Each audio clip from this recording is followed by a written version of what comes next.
¿Ok?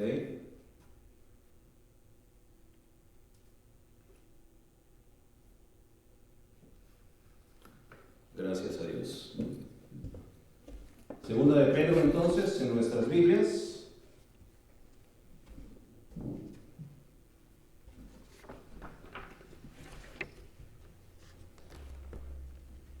Voy a pedirles que se pongan de pie. Esta vez vamos a leer de pie.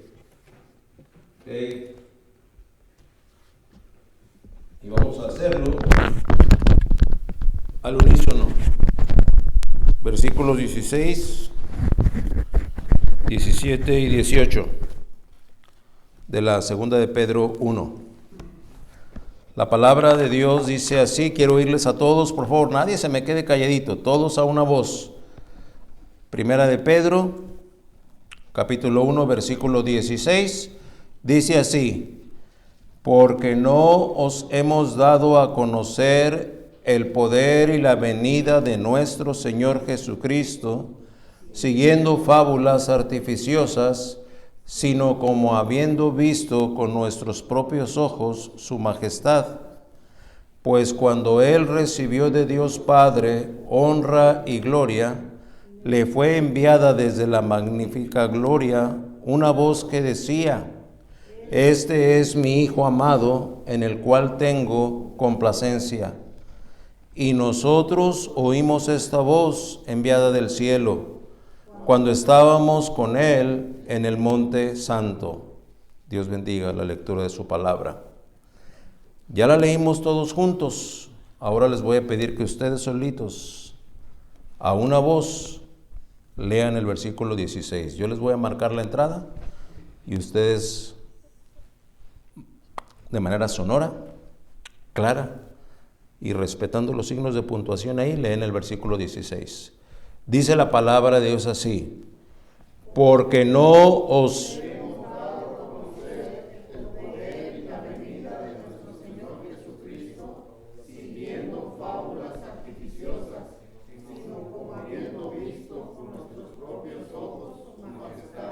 Señor y Padre nuestro,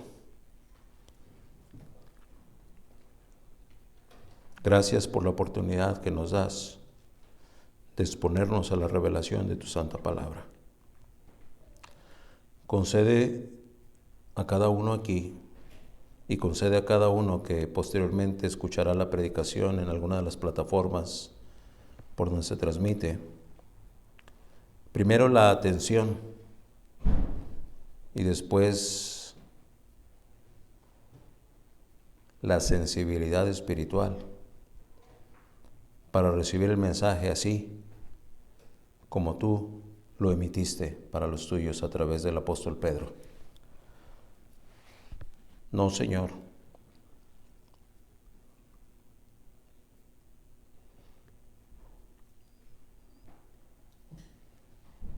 no tenemos la capacidad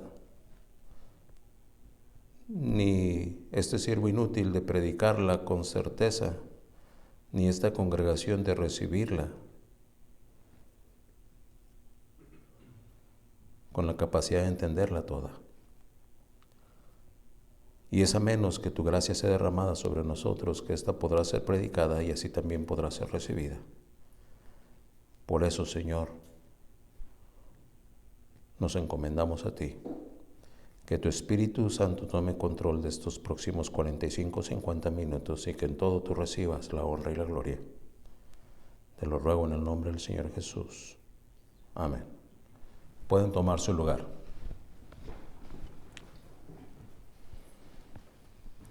Porque no os hemos dado a conocer el poder y la venida de nuestro Señor Jesucristo, siguiendo fábulas artificiosas, sino como habiendo visto con nuestros propios ojos su majestad. El título del mensaje, como lo pueden ver en el boletín, visto con nuestros propios ojos. Abordaremos lo que Dios ha de revelarnos esta tarde con una pausa que nos ayude a entender lo que el apóstol Pedro, inspirado por el Espíritu Santo, escribe desde su postura de testador, ¿se acuerdan? Dictando su testamento. En este versículo 16, el apóstol Pedro va a certificar sus fuentes como sólidas, verídicas, absolutas y eternas. ¿Y cómo o por qué dice usted esto? Gracias por preguntar. Veamos los siguientes conceptos. Fábula. Composición literaria generalmente en verso, de la que se suele extraer una enseñanza útil o moral. Relato falso e inventado, en el que los personajes suelen ser animales. Cuentos, pues. Eso es una fábula. Artificiosa. Saturada de artificios, es lo que quiere decir. Artificios, arte, habilidad o ingenio con el que se hace algo, algún invento, un disimulo o un doblez. Es así como el escritor sagrado anula la especulación, la banal probabilidad, la errada interpretación o el engaño doctrinal de lo que va a dar testimonio ahora. Allá en 1 Timoteo 1:4, 2 Timoteo 4:4, Tito 1:14, podemos encontrar referencias tácitas respecto de lo sólido que es el testimonio de la palabra de Dios. Podemos declarar que todas las herencias culturales y sociales, que todas las corrientes filosóficas y psicológicas, que todos los órdenes gubernamentales y sociales provienen de una histórica, y tengo que decirlo, histérica y contundente confusión. No os hemos dado a conocer. No os hemos dado a conocer. Vemos lo que cita la palabra de Dios allá en Génesis 11 del 7 al 9. Porque el versículo dice, porque no os hemos dado a conocer, dice, el poder y la venida de nuestro Señor Jesucristo. Y esta declaración negativa Pedro la hace para disipar cualquier duda de las fuentes desde las cuales él da a conocer lo que da a conocer en un ministerio de vida. Por eso cuando digo no os hemos dado a conocer, veremos lo que cita la palabra de Dios ahí en Génesis 11 del 7 al 9. Ahí en Génesis del 7 del 11 al 9 se relata cómo el hombre estaba corrompiendo el mandato de Dios, que después de haber emitido su juicio a la caída del hombre, en donde emite su juicio y dice que la mujer ahora se multiplicarán sus dolores y ahora el hombre tendría que sudar para hacer producir la tierra y trabajar para hacer producir la tierra, les da el mandato de crecer y multiplicar y habitar la tierra. Bueno, pues Nimrod, aquel líder que se había levantado, empieza a convocar a todos a construir una torre que, según sus cálculos, hará llegar al cielo.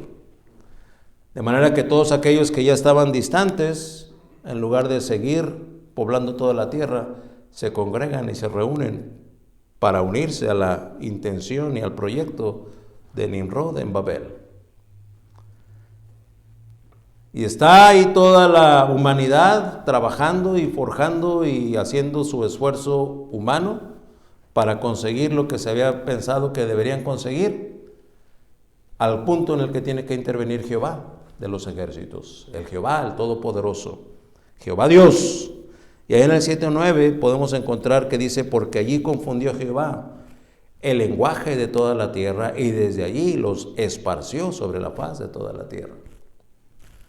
Por lo tanto, estamos ante la disposición divina de dar testimonio de Cristo y de darlo o presentarlo siempre, y digo siempre, como Cristo es. Veraz, certero, contundente, indiscutible y absoluto. Fundamentalmente porque todo lo que es y todo lo que está fuera de Cristo es confusión. ¿Y quién mejor lo sabe que quien puso la confusión en el mundo desde aquel tiempo? Ahí entonces empezaron a confundirse los idiomas y todos aquellos que podían hablar y comunicarse de una manera fluida ya no pudieron hacerlo. Y si usted y yo o yo vamos a algún país donde no se hable el español o no se hable el inglés que más o menos algunos masticamos, pues vamos a tener problemas para comunicarnos. Y no importa cuántas señas hagamos, ¿verdad? Y no importa cuánta aplicación de Google hagamos para el traductor, podremos a lo mejor medio comunicarnos, pero no como para tener una fluida conversación. Y eso entonces origina confusión. Por eso decimos todo lo que es y todo lo que está fuera de Cristo es confusión, es alucinación, es enajenación, es extravío o es engaño. Es confusión. A eso se refiere el apóstol Pablo cuando dice fábulas y artificios. Balaal es una palabra hebrea que significa precisamente confusión. Mezcla de cosas diversas, desorden, falta de claridad y certidumbre, desasosiego, perplejidad, desconcierto. A usted y a mí nos pasan más seguido de lo que nos imaginamos. De repente alguien nos dice algo y ¿qué quisiste decir? No habrás querido decir esto y esto y esto y esto, ¿verdad? No. Entonces, ¿qué quisiste decir? Bueno, quise decir esto y esto y esto otro. Pero ¿cómo se te ocurre? Bueno, eso fue lo que quise decir. Y entonces son necesarias continuas aclaraciones de lo que quisimos decir. ¿Por qué? Porque en nosotros hay confusión. Así es que cuando Pedro se levanta para decir, no os hemos dado a conocer el poder y la venida de nuestro Señor Jesucristo, tiene que hacer a un lado cualquier especulación. ¿Cuál especulación? La de las fábulas artificiosas. Y entonces, una vez quitadas las fábulas artificiosas, poner el testimonio verídico, que es como habiéndole visto con nuestros propios ojos. A manera de testimonio personal, esta semana que pasó y la semana que entra, se están cumpliendo 2 años del memorable viaje que por la gracia de Dios pudimos hacer juntos para celebrar nuestros respectivos cumpleaños, el menor de mis hijos y un servidor. ¿Verdad? Él cumple años el día 24 de junio, cumplió 25, y su servidor cumple años el 9 de julio. ¿Verdad? Este próximo viernes será mi cumpleaños. Él estaba cumpliendo 25 y yo estaba cumpliendo 55 hace 2 años. Para mí, la segunda oportunidad que estaba en tierra prometida, o en tierra santa, como le dicen. Ya que antes había tenido la oportunidad, ya Dios me había concedido estar allá por primera vez. ¿Y por qué lo menciono? Tal vez algunos se preguntarán, ay, ¿qué con eso? Pues qué, ya mucho presumir, ¿no? No es presunción, hermano. Por favor, no piense así, es que no vamos a tener que estar escuchando a su servidor aquí con el alarde de haber estado en Tierra Santa 2 veces. No dé espacio en su mente o en su corazón a ese perverso sentir. Lo menciono porque si ya se dio cuenta del título del mensaje de esta tarde, una experiencia como esa, definitivamente, por la gracia de Dios, me da la prerrogativa de poder predicarles habiendo sido un testigo vivencial de esos lugares, visto con nuestros propios ojos, visto con mis propios ojos. Es que es una catarsis total. Ya lo he dicho algunas veces. Hermanas que de alguna manera se acercaron y me preguntaron, ¿para usted cómo fue estar ahí, hermano? Eso es una catarsis total. Espíritu, alma y cuerpo se conmocionan. Y entendamos catarsis como un impacto emocional que tiene un efecto purificador a causa de cualquier experiencia extraordinaria. al ser espectador, testigo o participante de un hecho real o que puede parecer real mediante representaciones artísticas. Déjeme relatarle esta tarde unas breves vivencias para estimular su imaginación. ¿Cómo sería para usted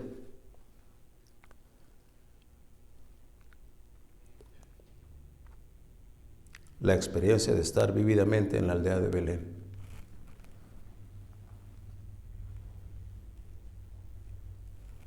Entra ahí a ese pequeño pueblo donde hoy, como ciudad moderna, no muy grande, todavía conservan algunas callejuelas por las que se asume que estaba circulando el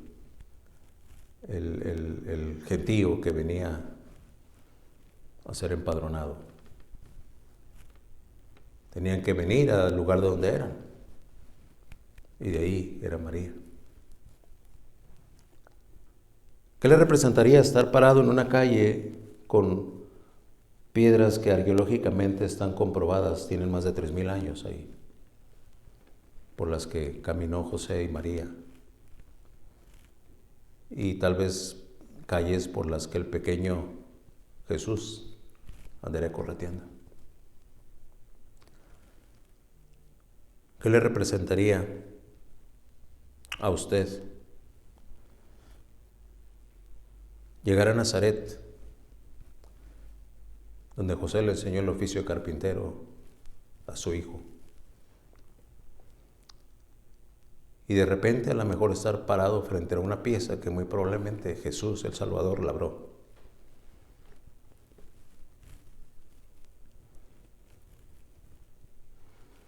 Nazaret, estar en el terreno muy cerca de donde Jesús leyó la Escritura, para salir de ahí y empezar su ministerio, trasladarse a Capernaum, y diciendo que ya no lo iban a volver a ver. ¿Qué le representaría llegar a Capernaum? Así como están las ruinas de aquí de México, así está Capernaum. Una pequeña ciudad que comprende lo que hoy en día entenderíamos como unas 5 o 6 manzanas. Imagínenselo, con su muro alrededor, ¿verdad? Porque era una costumbre de la civilización ahí, amurallar o ponerle un muro a las ciudades. Y luego llegar a donde estaba la casa de la suegra de Pedro. Y luego pararse en la sinagoga.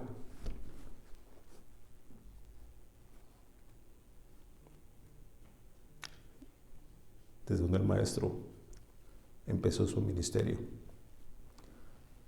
Y sí, esa sinagoga sí es la original, la de Nazaret no es la original, la de Capernaum sí lo es. Certificado. Salir ahí de Capernaum y llegar al mar de Galilea, donde el maestro calmó la tempestad, donde el maestro caminó sobre las aguas, en donde hizo caminar a Pedro sobre las aguas también. Y luego darse un chapuzón ahí. Algunos les he enseñado la foto, ¿verdad? Donde estamos nadando mi hijo y yo ahí en las aguas de Galilea, del mar de Galilea.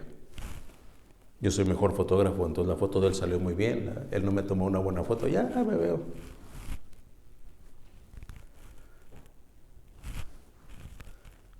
Y cuando yo no sé de usted, pero cuando a mí me ha tocado estar en algún lugar vacacional donde me aviento al agua, pues me sumerjo, nado, y en esta ocasión brincamos del bote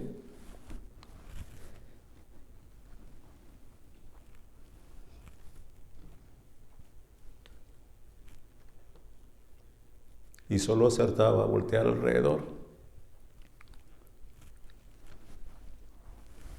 y ver con mis propios ojos el agua sobre la que el maestro caminó. Ahí donde se dio la pesca milagrosa. Así puedo mencionarle el río Jordán. Así puedo también mencionarle pegadito al Galilea, al mar de Galilea, el monte desde el cual el maestro predicó el famoso sermón de las bienaventuranzas. Y la Iglesia Católica ha hecho un buen desarrollo para marcar el lugar exacto donde se asume que el maestro se sentó. Y hay una piedra ahí que dicen que desde esa piedra el maestro se sentó y desde ahí empezó a predicar. Y hoy día hay un buen desarrollo ahí que tiene diferentes enramadas, dependiendo de la cantidad de gente que vaya en el grupo. Y cuando estuve ahí, pues me tocó ver varias denominaciones y varios grupos que iban y tenían sus reuniones. Yo estaba ahí y no me tomó mucho darme cuenta que ahí había una enramada donde cabríamos nosotros. Y le dije a Isaac, Airam, tómame una foto aquí, hijo, porque mira, aquí estoy viendo al hermano Carlos, estoy viendo aquí a la hermana Sara, allá estoy viendo a Tony. Gracias, hermano, estoy viendo aquí un buen tamaño. Esta enramada sería ideal para que estuviera sublime, gracias. ¿Qué me dirá del monte de la transfiguración, citado en este pasaje que vamos a ver hoy? Este pasaje que nos ocupa, el aposento alto. El aposento alto, hoy vamos a celebrar la cena del Señor. Hoy en día, ahí en Jerusalén, la Jerusalén antigua, se disputan dos diferentes lugares, que ahí fue el aposento alto. Pues gracias al Señor, el Señor me tocó ir a los dos. Entonces entrar ahí, ver esa pared, y muy probablemente la pared sobre la cual el maestro, al estar subiendo, tocó esa pared para llegar hasta la parte alta del aposento. Ir al monte de los olivos, desde ahí ver todo Jerusalén y ver que desde ahí el Señor exclamó aquello cuando dice la palabra de Dios que Él lloró. Viendo Jerusalén hacia el oeste, la parte baja, con relación al monte de los olivos, el Getsemaní, ahí donde el Señor agonizó antes de ir al Calvario.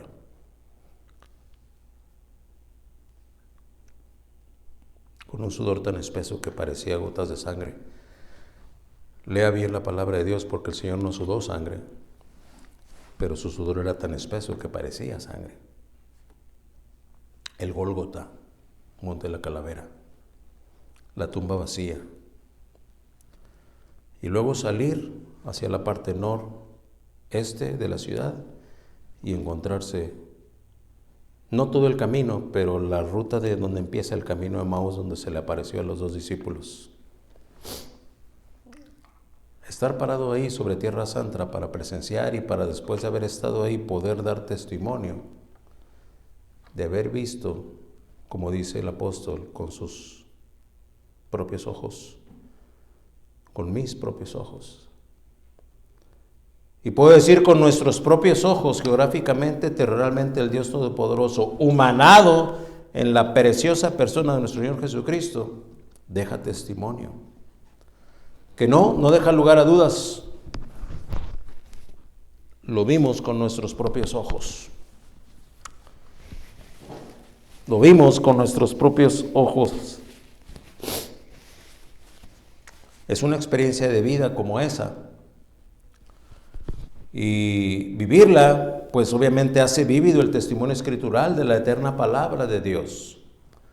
Ahora, gracias a que el Espíritu Santo mora en el verdadero creyente, es esta divina prerrogativa, la naturaleza espiritual, la que capacita a cada verdadero hijo de Dios, a cada verdadera hija de Dios, a llevar a cabo la comisión o el ministerio al que hemos sido llamados. ¿Cuál llamado?, preguntará usted. ¿Cuál ministerio? Bueno, según Pedro, en la revelación de la palabra de Dios, y es revelación de Dios, Número uno, dar a conocer el poder del Señor Jesucristo. dar a conocer el poder del Señor Jesucristo. Dar a conocer, la connotación es la que hace partícipes a propios y extraños, cercanos y lejanos, a los recurrentes o a los esporádicos. El poder. ¿Cuál poder? El del Señor Jesucristo. ¿Y cuál es ese poder del Señor Jesucristo? Romanos 1, 16 al 20. Pablo lo desglosa de una manera más que explícita. Porque no me avergüenzo del Evangelio, dice allá, porque es poder de Dios para salvación. Les decía a los hermanos el jueves, este poder, la palabra original tiene que ver con dinamita. No me avergüenzo del poder del Evangelio, porque es poder de Dios. El poder del Evangelio entonces arrasa, quita muros de cultura, quita muros de nacionalismos, quita muros de costumbres. ¿Por qué? Porque es poder de Dios. ¿Y por qué escribe el apóstol que no se avergüenza? Bueno, porque el mensaje del Evangelio era oprobio, era vergüenza en aquellos tiempos. Cuando él escribe el poder de Dios, dice, para salvación a todo aquel que cree. Dar a conocer el poder del Señor Jesucristo, entonces, es dar a conocer el poder que el Evangelio tiene. Si el Evangelio tiene ese poder, entonces, definitivamente, trasciende en la vida de aquel que lo recibe y que lo sigue y que lo obedece y del cual recibe el beneficio de la salvación y vida eterna, todo aquello que altera su manera de vivir. Y cuando digo altera, lo digo entre comillas, porque puedo decir ordena su manera de vivir. Fuera del Evangelio tenemos una manera desordenada de vivir. ¿Qué es lo que rige nuestra manera de vivir? Nuestros intereses, nuestros placeres, nuestras preferencias, lo que le agrada a fulano, lo que le agrada a sultano. Cuando el poder del Evangelio entra y derrumba todo aquello, ahora prefiero lo que Dios prefiere. Hago lo que Dios quiere que haga. Me relaciono con aquello que Dios me dicta en sus preceptos, que debo relacionarme.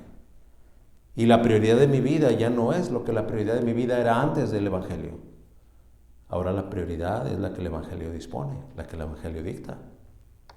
Versículo 17, porque en el Evangelio la justicia de Dios, dice, se revela por la fe y para fe. Como está escrito, mas el justo por la fe vivirá. Y yo le voy a retar a que cada vez que usted se encuentre, sobre todo en el Nuevo Testamento, una frase que diga, como está escrito, investigue dónde está escrito. Investigue dónde está escrito. Recuerdo cuando la primera vez que reté a la congregación aquí, estábamos repasando Romanos 3, ¿verdad? Porque estamos aprendiendo a evangelizar. Y dice Romanos 3:10, como está escrito, no hay justo ni aun uno. Hermano, dice ahí que como está escrito. Sí, hermano, ahí dice. ¿Y dónde está escrito? Pues, está escrito, pues está escrito, ¿no? Sí, pero ¿en dónde? Pues yo creo que en la Biblia, ¿no? ¿Pero en dónde en la Biblia? No, pues no sé, hermano. A ver, agárrese su Biblia. Vamos a ir a los Salmos y encontramos el pasaje. Bueno, aquí estamos en Romanos otra vez. Y el 17 dice, porque en el Evangelio la justicia de Dios se revela por la fe y para fe. Dice, como está escrito. Mas el justo por la fe vivirá. Pablo no está escribiendo algo que salió de su propio intelecto, está escribiendo de lo que históricamente se dijo. ¿Y quién lo dijo? Dios a través de Habacuc, según el capítulo 2, versículo 4. Ahí es donde encontramos que estuvo escrito. Es que cuando Pablo llega y se presenta y le escribe a los romanos, no le está escribiendo pura autoría personal, le está escribiendo bagaje histórico, como está escrito. Y no dudo que entre aquellos había uno que otro escriba que decía, oye, sí, yo como que he oído que eso está escrito. A ver, ¿en dónde? Jálate el rollo de Habacuc. A ver, tráetelo. Vamos a buscarlo. Ah, sí, mira, aquí está. Aquí está escrito. El justo por la fe vivirá. Versículo 18, porque la ira de Dios se revela desde el cielo contra toda impiedad e injusticia de los hombres que detienen con injusticia la verdad. 19, porque lo que de Dios se conoce,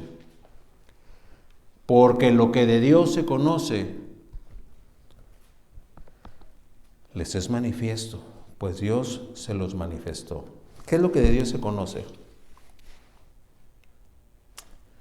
¿Qué hay a nuestro alrededor que se conoce de Dios? ¿Qué podría usted decir? Bueno, mira, esto es de Dios. La creación. A ver, hábleme de algunos otros detalles de la creación. ¿Cómo funciona la creación? El universo, las estrellas, el mar. Amén. Perfecto equilibrio. La misma palabra de Dios habla, ¿verdad?, de la fuerza y el poder del Espíritu Santo. Así, y usa de ejemplo el viento. Es como Dios se manifiesta. Es como Dios se manifiesta. Mencionó la hermana la vegetación. La soberanía de Dios proveyó la tierra, en la cual la misma tierra produjo un árbol que, cumplido el tiempo, fue cortado y tallado para que de ese árbol se hiciera la cruz que él tuvo que cargar y llevar hasta el Golgota para después en ella ser crucificado. En eso se manifiesta Dios. En eso se manifiesta Dios. Y dice el versículo 18, porque la ira de Dios se revela desde el cielo contra toda impiedad e injusticia de los hombres que detienen con injusticia la verdad. 19, porque lo que de Dios se conoce les es manifestado, pues Dios se los manifestó. Se lo manifestó. Oiga, estábamos acordándonos, mi esposa y yo estábamos comiendo en un restaurante ayer y vimos a una pareja joven con una bebé, como tenía unos 3 años, unos 3 meses la bebé, yo creo.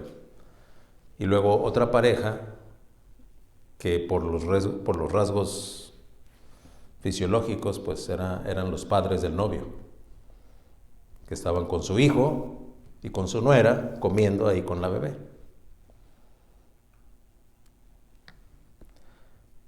Y a mi esposa le llamó la atención que la bebé tenía los ojos verdes. Y donde estaba sentada mi esposa no alcanzaba a ver al abuelo de la bebé.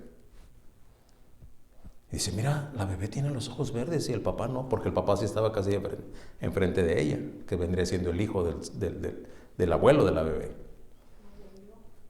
Y exactamente fue lo que yo le dije. Me dice, oye, la bebé tiene los ojos verdes. Le digo, pues abuelo, no alcanza a ver al abuelo, pero el abuelo tiene los ojos verdes.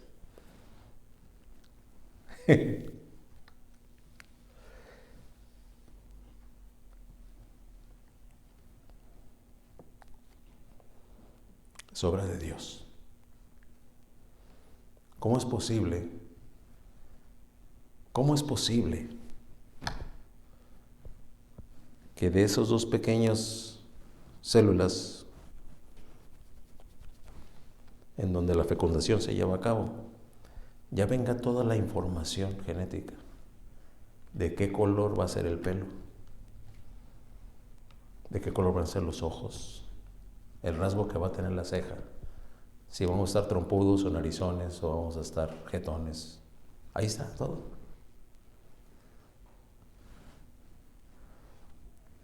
Yo le pregunto, hermano, ¿cómo es posible que cuando se manifiesta esta magnificencia del Creador, usted y yo tengamos cara para oponer resistencia a lo que Él dispone? Y creer que para mí es más importante esto, o esto, o esto, que Dios. Cuando el ejercicio de nuestra desobediencia son los miembros que Él nos dio. Cuando la capacidad que tenemos para razonar la usamos para decir, no, mejor no voy, mejor no hago. No, para mí es más importante esto otro. Estás tomando decisiones con la mentalidad y con la idiosincrasia y con la capacidad que Dios te dio. Es que así es como se manifestó. Versículo 20, porque las cosas invisibles de Él, ¿cuáles? Cuando menos hay dos. Sigue leyendo, versículo 20. Su eterno poder y deidad. Su eterno poder y deidad se hacen claramente visibles desde la creación del mundo, siendo entendidas por medio de las cosas hechas. ¿Y cómo remata este versículo 20? De manera que no tienen excusa. ¿Qué excusa le vas a poner a Dios? Es lo que te está diciendo el apóstol Pedro. Visto con nuestros propios ojos, nos capacita para dar a conocer el poder del Señor Jesucristo. Número 2, para dar a conocer la venida del Señor Jesucristo. La venida del Señor Jesucristo. Dar a conocer la venida del Señor Jesucristo. Hoy vamos a celebrar el memorial de la Cena del Señor. Y vamos a anunciar que Él viene otra vez. En honor a la verdad, Pedro no incluye a todos los apóstoles en este dar a conocer la venida del Señor Jesucristo. Porque eso de dar a conocer los detalles de la venida del Señor Jesucristo es algo que se le reservó a Juan en su revelación allá en Apocalipsis. Capítulo 1, versículos del 10 al 13. Por cuestión de tiempo no lo leemos, pero ahí está. Si quiere apuntar la cita y luego la consulta. Apocalipsis 1, versículos del 10 al 13. En lo que sí hay conciencia escritural de teólogos y comentaristas es que sí se refiere a que él, el que escribe, Pedro, Juan y Jacobo contemplaron en el gran monte, el de la transfiguración, la gloria majestuosa del Señor. Hermano,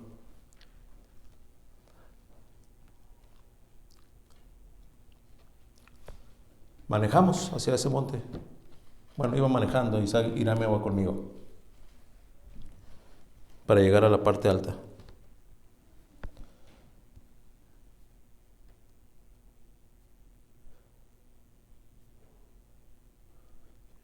Es indescriptible. Ahora que preparar el mensaje, que estaban todas estas memorias en mi mente, yo le tuve que pedir perdón a Dios.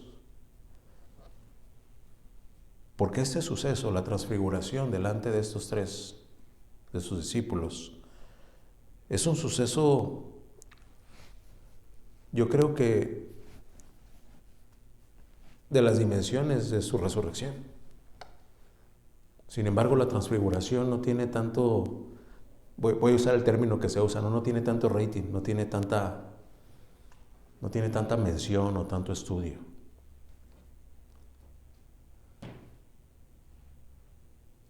Pero conforme llega uno a esa cumbre, de repente encuentra uno que este sí es un monte alto. Desde ahí se domina fácilmente el 80% de todo el territorio israelita de hoy día. A diferencia del Monte Calvario. El Monte Calvario es chaparrito. Y la crucifixión no se llevó a cabo arriba del Monte Calvario, se llevó a cabo a un lado, frente al Monte Calvario, no arriba del Monte Calvario. Y el Señor se lleva a sus discípulos y luego agarra a estos tres. Dar a conocer la venida del Señor Jesucristo.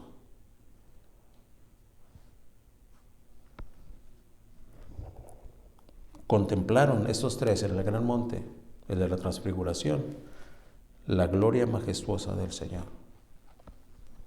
Habiendo adquirido algo así como un breve paladeo de lo que será la gloria de la segunda venida, hecho que también certificaron los ángeles allá en Hechos 1, versículos del 10 al 11, donde dice: y estando en ellos con los ojos puestos en el cielo, entre tanto que él se iba, he aquí se pusieron junto a ellos dos varones con vestiduras blancas, versículo 11, los cuales también les dijeron: varones Galileos, ¿por qué estáis mirando al cielo? Este mismo Jesús que ha sido tomado de vosotros al cielo, así vendrá como le habéis visto ir al cielo.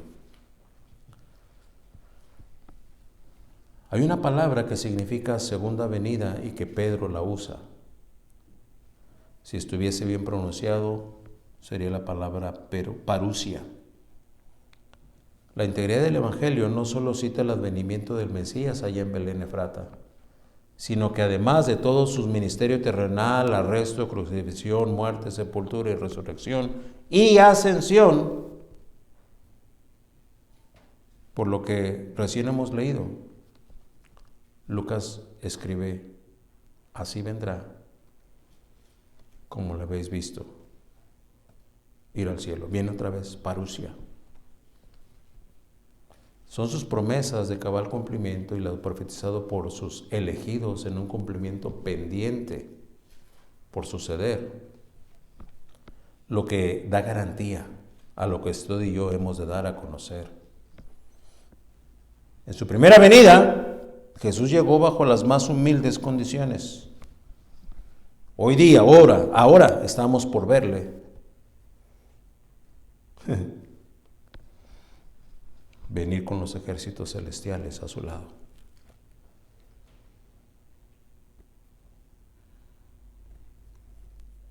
No dudo que haya alguien que diga: ¿y a usted quién le dijo que así será? ¿Por qué tenemos que creerle? ¿O cómo sabe? Amados, ¿quién soy yo para que me crea? Como dice el salmista, ¿verdad? Ya soy gusano y no hombre. Salmo 22:6. Preguntémosle a Isaías, un profeta, el profeta Isaías, capítulo 9, versículos 6 y 7. Porque un niño nos es nacido, hijo nos es dado, y el principado sobre su hombro, se llamará su nombre admirable, consejero, Dios fuerte, Padre eterno, príncipe de paz. Ya lo presentó. Mire lo que dice el versículo 7. Lo dilatado de su imperio y la paz no tendrán límite. Oiga, ¿quiere un reinado más grande y más potente y más imponente? ¿No se parece a aquel pequeñito que nació en la aldea? Ahí entre los animalitos, ¿verdad? Hijo de un carpintero. ¿Acaso su imperio no tendrá límite? Sobre el trono de David y sobre su reino, disponiéndolo y confirmándolo en juicio y en justicia, desde ahora y para siempre. El celo de Jehová de los ejércitos hará esto. Ese es el que va a venir. Zacarías 14:4. Y se afirmarán sus pies en aquel día sobre el monte de los olivos. Eso está por suceder, hermanos. Las familias más adineradas en Israel hoy en día pagan miles y las que pueden millones por enterrar a sus muertos en un cementerio que está pegado al Monte de los Olivos. Si usted llega al Monte de los Olivos y desde ahí ve Jerusalén, aquí hay un vallecito. Hay un valle, ¿verdad? Podríamos hablar casi 1 kilómetro de distancia, más o menos. No llega al kilómetro, pero casi 1 kilómetro a donde está la pared. Desde ahí les mandé un video, me acuerdo, estando yo en el Monte de los Olivos. Y esta parte de abajo, hasta la pared, puras tumbas. Por lo que Zacarías escribió. Cuando llegue otra vez, cuando se manifieste otra vez este rey en gran gloria, y el monte de los olivos se parte, y bueno, ahí toda la profecía está, si la quiere leer en Zacarías 14. Yo quiero ser de los primeros que el Todopoderoso vea. Y entonces conseguir un espacio ahí para enterrar a alguien tiene que pagar un dineral por causa de esta profecía. Se afirmarán sus pies en aquel día sobre el monte de los olivos que está enfrente de Jerusalén al oriente. Y el monte de los olivos se partirá por el medio hacia el oriente y hacia el occidente, haciendo un valle muy grande. Y la mitad del monte se apartará hacia el norte y la otra mitad hacia el sur. Ese monte de los olivos, desde donde se ve Jerusalén, se va a partir. Hay estudios geológicos, sísmicos, que hablan de que sobre ese monte, hoy en día está comprobado, hay una falla, esperando un acontecimiento en donde este monte se va a partir. Cuando nosotros consideramos esa realidad, entendemos que si de ahí se va a manifestar el Señor, hombre, lo tendrá que hacer con gran gloria. Si nosotros consideramos la contraparte, vemos a ese niño.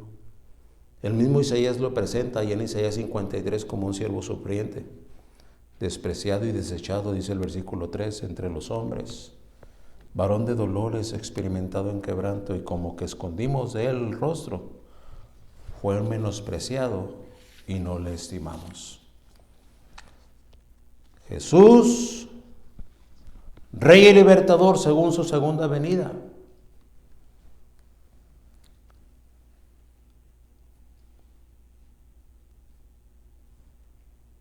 Zacarías también en el versículo 12 nos habla.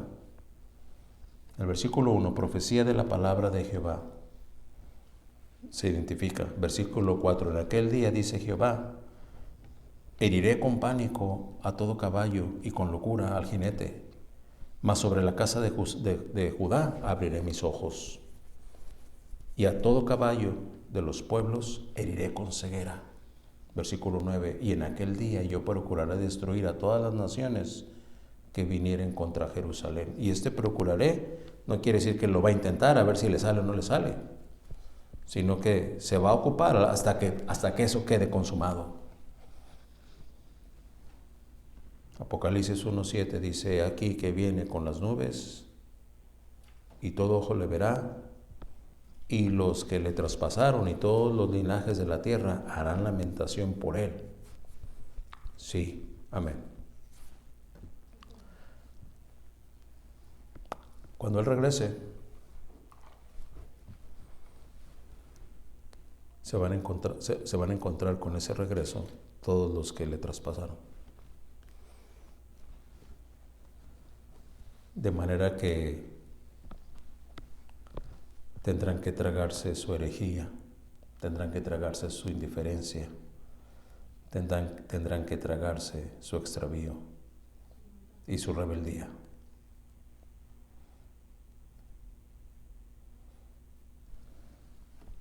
Y usted y yo lo hemos visto con nuestros propios ojos, no los físicos, los espirituales. Ahorita nada más nos estamos echando unas asomaditas. Y es un testimonio que trasciende en aquel que tiene naturaleza espiritual. Por eso es que somos llamados ahora a conocer su venida. Si la vamos a celebrar ahorita, recordando que va a regresar. Número 3, habiendo visto su majestad. Mateo 17, versículo del 1 al 3. Vamos todos ahí. Lo voy a hacer como Isaac. A ver, vamos a ponernos de pie. Vamos a leer esos 3 versículos todos.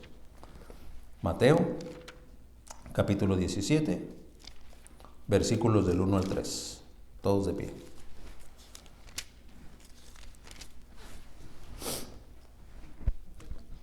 habiendo visto su majestad. Aquí nos vamos a echar un pequeño chapuzón a ese haber visto su majestad. Versículo 1 al 3 de Mateo 17.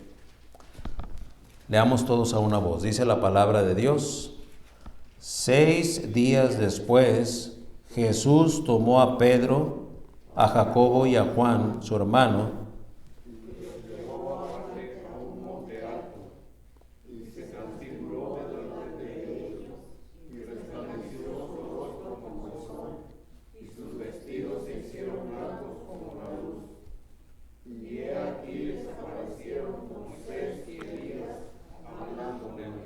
gloria al Señor. Pueden tomar su lugar. Brevemente vamos a asomarnos a unas consideraciones que son de sobremanera importantes y son sobradamente especiales. Como antesala de tal suceso, ¿cuál suceso? El de ver su majestad. ¿En dónde? Allá en el monte alto, según nos dice Pedro. ¿Sí se da cuenta que ahí dice 6 días después Jesús tomó a quién? A Pedro. ¿Y quién es el que está escribiendo la segunda carta? Pedro. Así es que no se lo contaron a Pedro, pues es lo que le quiero decir. Van al monte alto y el maestro dice: Pedro, Jacobo, Juan, vénganse. ¿Cómo se imagina la escena? A lo mejor estaban ahí todos medio quedándose dormidos, ¿verdad? Y nomás nos llegó y lo tocó del hombro. Le hizo la seña y luego fue con el otro. No sé cómo, pero el caso es que él tomó a ellos 3. Avanzaron, según dice el relato. Y es importante considerar aquí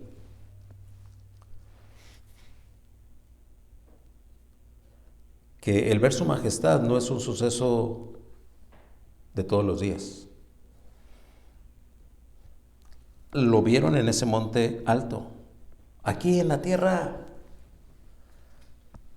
No solamente se manifestó en el Cristo humanado, sino en el Cristo glorificado, aquí en el muladar de pecado en el que el hombre ha vivido y ha corrompido la creación desde la caída de Edén. Aquí donde su santidad y su pureza ha sido ofendida. Si vemos el capítulo anterior, y si lo tiene abierto ahí, asómese lo que dice el 23. Le dijo a Pedro: quítate de delante de mí, Satanás. En el 24, estoy hablando de Mateo 16. En el 24, si alguno quiere venir en pos de mí, niéguese a sí mismo, tome su cruz y sígame. 26. ¿Qué aprovechará el hombre si ganare todo el mundo y perdiere su alma? 28, es clave, mire, 28. Hay algunos de los que están aquí que no gustarán la muerte hasta que hayan visto al Hijo del Hombre viniendo en su reino. ¿A quién se refería? Si estamos en el capítulo 26. Y ahí les dice, hay algunos aquí que no gustarán la muerte hasta que hayan visto. ¿A quiénes se habrán referido? ¿A quiénes se estaba refiriendo el maestro? Exacto. Hay algunos aquí. Hay algunos aquí. Acababa de tener una sesión, un estudio bíblico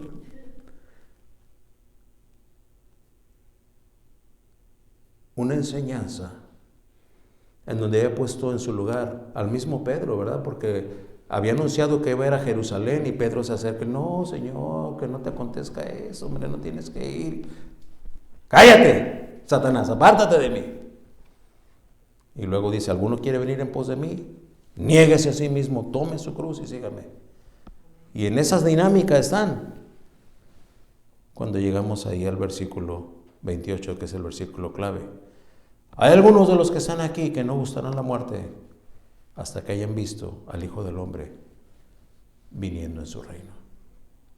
Y es el último capítulo es el último versículo del capítulo 16. ¿Lo está viendo? ¿Cómo abre el 17:1? 6 días después. Y dice Ramos, sí, pues sí, es el 1 y dice que 6 días después. ¿Qué pasó? ¿Qué pasó en esa semana que no se habló nada?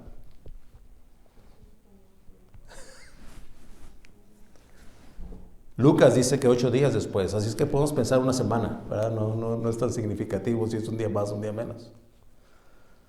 Pero si dice Mateo 17:1, 6 días después. Yo sé que usted dirá, pues, ¿qué tiene? Mire, preste atención. Va a aprender algo hoy. Si nada más esto aprende, ya habremos ganado mucho en esta enseñanza impartida. Por una semana no se encuentra en la revelación de Dios ningún suceso relatado. Por consecuencia, podemos decir, hay silencio.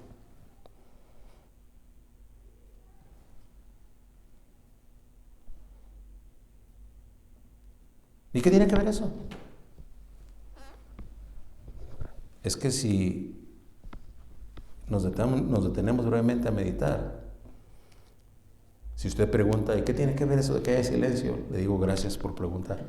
Aunque no lo preguntó, pero para ayudarle a entender.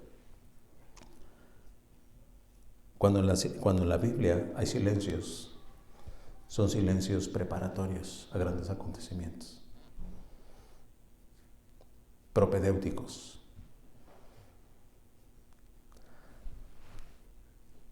Yo recuerdo a alguien que me ha escuchado predicar y en alguna ocasión se acercó y me dijo, hermano, es que yo he escuchado a muchos predicadores. Dice, pero usted hace muchos silencios, dice. Y ya entendí que cuando hace un silencio, tengo que estar alerta porque lo que viene va a estar bueno. Bueno, es un formato bíblico, de la narrativa bíblica. Pasan 7 días, pasa una semana, pues, y no hay ningún relato. Podemos anticipar que lo que viene va a estar bueno. Es un silencio que, ¿usted se acuerda que para el advenimiento del Mesías en la Biblia hay más de 400 años de silencio? Termina Malaquías.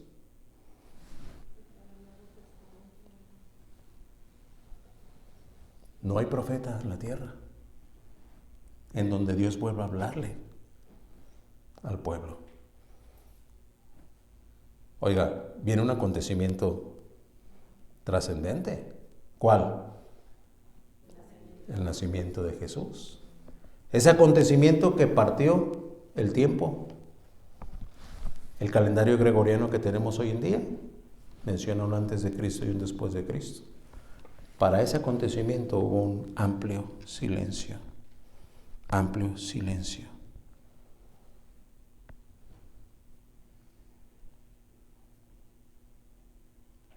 Si vemos lo que dice Apocalipsis 8:1, dice, cuando abrió el séptimo sello se hizo silencio en el cielo, como por media hora. Y esta media hora es algo relativo. Porque, oiga, Juan está viendo esto en una visión, en éxtasis. Pobre Juan, su mente está turbada, viendo lo que está pasando en los cielos, la manifestación del Todopoderoso, el Cordero, los 24 ancianos, los miles y miles y miles y millones de ángeles. Y dice en el 8:1, cuando abrió el séptimo sello se hizo silencio en el cielo, dice como por media hora, bueno. No tenemos idea de cuánto tiempo hubo, pero llama la atención que dice, hubo silencio. Silencio. Si seguimos leyendo, la siguiente secuencia son los 7 ángeles tocando las 7 trompetas del juicio de Dios. Silencio. Entonces vieron cómo se transfiguró delante de ellos. Han pasado una semana de silencio.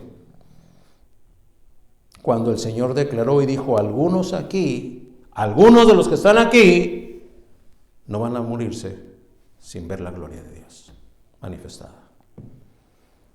Una semana después, vieron cómo se transfiguró delante de ellos. Vieron su majestad. ¿Quiénes? Pedro, el que escribe, Jacobo y Juan. Lucas, ahí en el 9:32, lo relata, dice, y Pedro y los que estaban con él estaban rendidos de sueño, mas permaneciendo despiertos, vieron la gloria de Jesús y los dos varones que estaban con él. Habiendo visto su majestad, sí, Pedro la vio. La gloria de Jesús y la de los dos varones que estaban con él. Aquí, entonces, déjeme abrir un paréntesis. Estamos viendo que en ese monte alto se da un encuentro entre las dos dimensiones, la celestial y la terrenal. ¿Sí me está siguiendo? De la celestial vienen dos varones que platican con Jesús glorificado. Y sabemos que esos dos varones fueron Moisés y Elías. Así es que de las dimensiones celestiales tenemos a Jesús, a Moisés y a Elías. De las dimensiones terrenales hay tres expectantes, ¿no? Tres espectadores. Imagínenselo. ¿Cómo habrán estado? ¿Usted se lo imagina así como? No. Deben haber estado con los ojos más grandes de lo que pudiera imaginar. Unos ojos de plato y la boca abierta.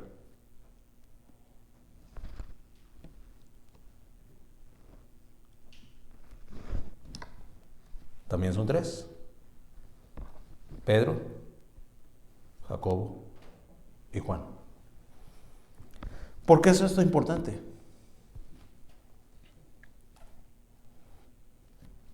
Porque tanto en Deuteronomio 17:6 como el 19:15, allá en el Antiguo Testamento, como en Hebreos 10:28, se cita una condicional eterna para validar la veracidad de un testimonio. ¿Cuál es esa veracidad? ¿Cuál es esa condición? Que haya dos o tres testigos. Y le hablo en su tiempo, Deuteronomio 17:6 o 19:15 y Hebreos 10:28. ¿Cuántos fueron contemplados por aquellos?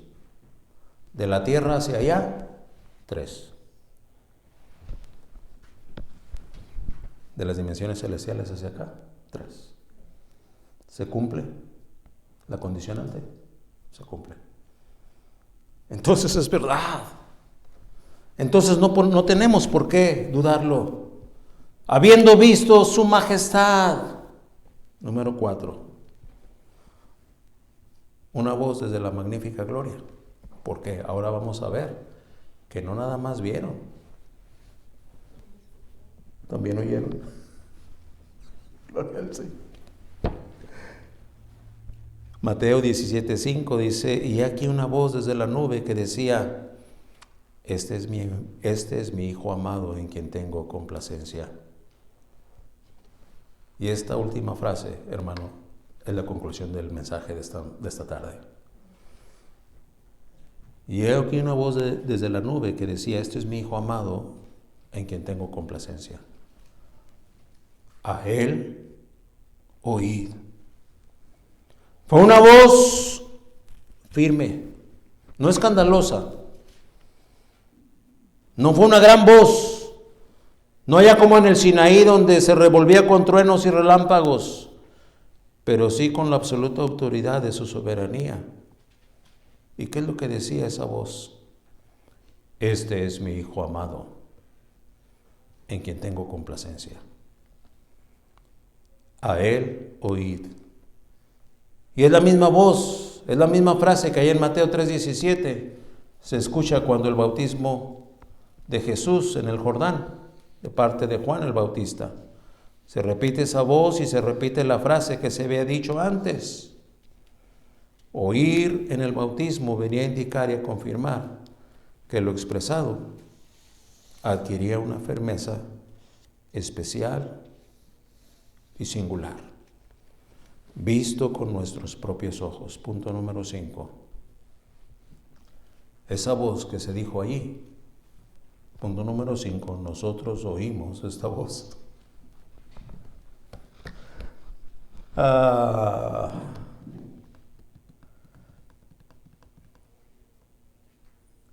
Ahí mismo Mateo 17, la última parte del versículo 5, les dije que era la parte más importante, concluyente de este mensaje. Porque dice, a él oíd. Después nos habla del versículo 6 del mismo Mateo 17, que al oír esto los discípulos, ¿qué les pasó? Se postraron sobre su rostro y tuvieron gran temor.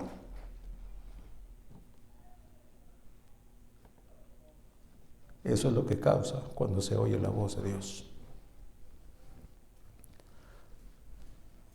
Si usted no se postra en tierra y le invade un temor, lo que usted oyó no fue la voz de Dios. Oyó lo que su imaginación le dictó. Pero es que ese es un síntoma inequívoco. Están siguiendo la instrucción de la voz. ¿Cuál es la instrucción? A él oíd. En cuanto siguen esa instrucción, se postran con su rostro sobre tierra y no dudo que pudieron empezar a temblar. Es que cuando se oye la voz de Dios, vemos aquí que atienden, se postran, se humillan y temen. Es una demanda eterna. El gran deber del Evangelio, a él oíd. Dios se complace solo en los que le oyen. Y cuando dice a él oíd es el Padre refiriéndose a Cristo. A él oíd. Por consecuencia podemos decir que Dios se complace solo en los que oyen a Cristo. Nunca será suficiente solo prestarle nuestro oído. En el oír ha de estar incluido el corazón. Mire lo que Matthew Henry comenta, abro aquí esta comilla. ¿De qué nos serviría ser receptores de lo que dice Cristo si no nos rendimos en obediencia cordial a lo que nos dice? Cierro las comillas. Este es el dicho del comentarista.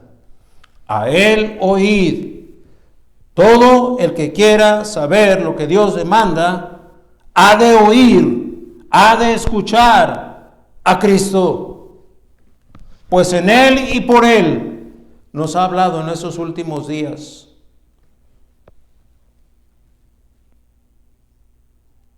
¿En cuáles? Creí que ya no lo iba a hacer a ver la Biblia, pero vamos a Hebreos. Capítulo 1.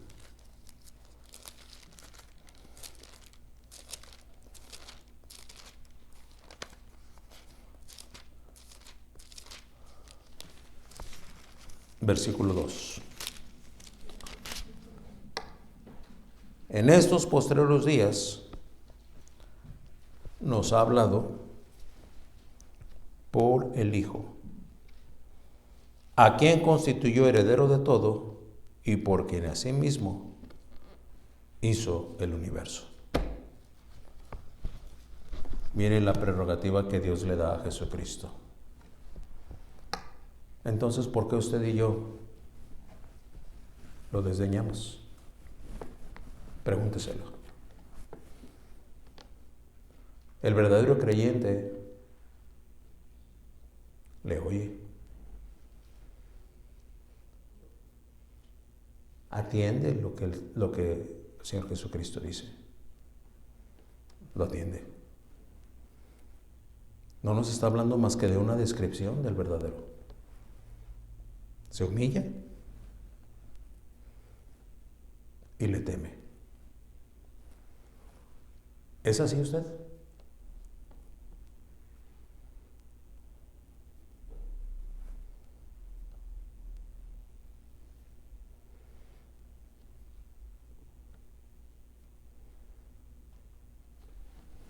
Concluimos. A Él oíd.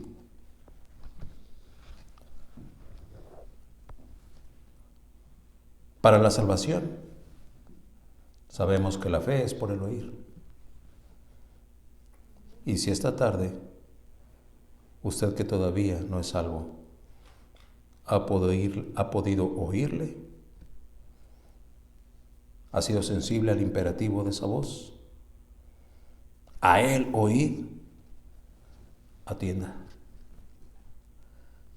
Ríndase a sus pies. Ese temor le va a embargar y va a arrepentirse de sus pecados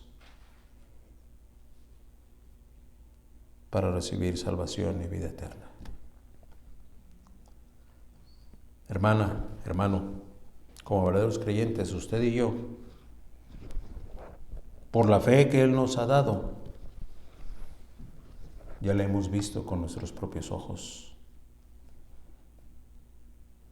No, nuestra fe no se fundamenta en fábulas o filosofías, huecas sutilezas, dice Pablo, posturas humanistas, políticas y ni siquiera religiosas. Se fundamentan en haber visto con nuestros propios ojos al que nos salvó, a Cristo. A Él oíd. A Cristo. De hacerlo así, estaremos haciendo bien.